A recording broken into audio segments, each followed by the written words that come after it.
નમસ્કાર મિત્રો, મારી પીઆર ગુજરાતી ચેનલમાં તમારું સ્વાગત છે। મિત્રો, અત્યારે હાલની સૌથી મોટી અને દુઃખદ ખબર સામે આવી રહી છે। ત્યારે મિત્રો, રાહુલ ગાંધીને લઈને એક મોટા સમાચાર સામે આવી રહ્યા છે। જી આ મિત્રો, આપને જણાવી દઈએ કે રાહુલ ગાંધીને અલ્હાબાદ હાઈકોર્ટે ફટકાર લગાવી। ત્યારે મિત્રો, વિગતવાર આપને વાત કરીએ તો રાહુલ ગાંધીને અલ્હાબાદ હાઈકોર્ટે ફટકાર લગાવી છે।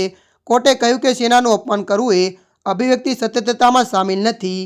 ત્યારે મિત્રો, વધુ આપને જણાવી દઈએ કે લખનૌ કોર્ટ દ્વારા જારી કરાયેલા સમન સામે ગાંધી દ્વારા દાખલ કરાયેલી અરજીને ફગાવી દેતી વખતે આ ટિપ્પણી કરવામાં આવી હતી।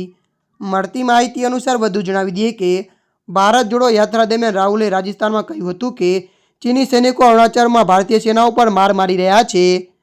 ત્યારે મિત્રો, અત્યારની આ મોટી ખબર મળી રહી છે।